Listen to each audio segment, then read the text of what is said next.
The heavy blanket of silence that never truly lifted growing up in the Midwest. The winters were brutal. We lived in this drafty two-bedroom house where the radiator hissed like a dying animal. I was 7, and I had this chronic wet cough that just wouldn't quit. And my dad worked double shifts at the warehouse, and he was always on edge. Sleep was the only thing he cared about.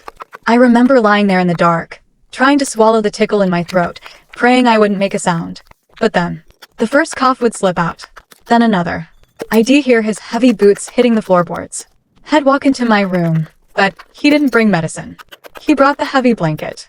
It was this old, thick, wool thing that felt like it weighed 50 pounds. He would tuck me in, but he'd pull the blanket up, all the way over my face. He'd lean down, his hands pressing into the mattress on both sides of my head, and he'd whisper, "Just be still, buddy. Focus on the quiet. Don't make a peep." I remember feeling so warm, so safe. I thought it was a game. I thought he was protecting me from the cold air that made me sick. I'd hold my breath until my chest burned, just to show him I could be the quietest boy in the world. When he'd finally see me go still, he'd pat my head through the wool and leave. It wasn't until last year, when my own son got his first cold, that it hit me. I was tucking him in, and for a split second I felt that same smothering frustration from lack of sleep. I looked at the heavy duvet in my hands, and I realized Dad wasn't trying to keep me warm. He was trying to muffle the noise. He was waiting for me to turn blue just so he could get 4 hours of peace.